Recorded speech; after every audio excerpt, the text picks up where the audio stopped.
في حالة لو الطفل اتشنج لا قدر الله أو حصل له إغماء، أول حاجة بنوصي بيها هو قياس نسبة سكر الدم، وده لأن سكر الدم وهو الجلوكوز بيمثل مصدر الطاقة الرئيسي للجسم وخاصة الدماغ.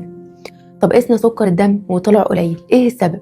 هل الطفل صام فترة أو فوت وجبة؟ طب ما كلنا بنصوم بس مش بنتشنج ولا بيغمى علينا، وده لأن أجسامنا الطبيعية لو حست بنقص سكر بتتصرف في 3 خطوات.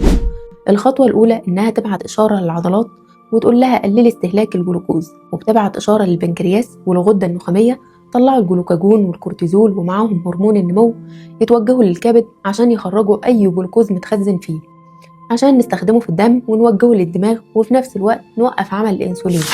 بعد 3 ل6 ساعات بيكون استهلكنا كل الجلوكوز الموجود في الجسم، فتبدأ المرحلة التانية وهي إن الجسم يصنع جلوكوز معتمدا على نفسه، وده عن طريق استخدام الأحماض الأمينية زي اللاكتيت، البيروفيت، الجليسرول. بيلم الأحماض الأمينية دي ويجمعها ويوصلها للكبد عشان يصنع منها الجلوكوز.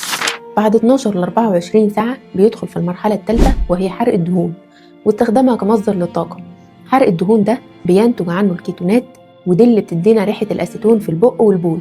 وبالتالي أي مشكلة هتواجه الجسم في مسار تكوين الجلوكوز من نقص هرمونات الغدة النخامية أو خلل في وظيفة الكبد أو نقص الإنزيمات المساعدة للأحماض الأمينية أو تكسير الخلايا الدهنية أو وجود ورم في البنكرياس بيطلع أنسولين بكميات زيادة، الجسم بيستسلم وأول ضحية بتكون الدماغ، فبيجي الطفل بيتشنج ويحصل له إغماء.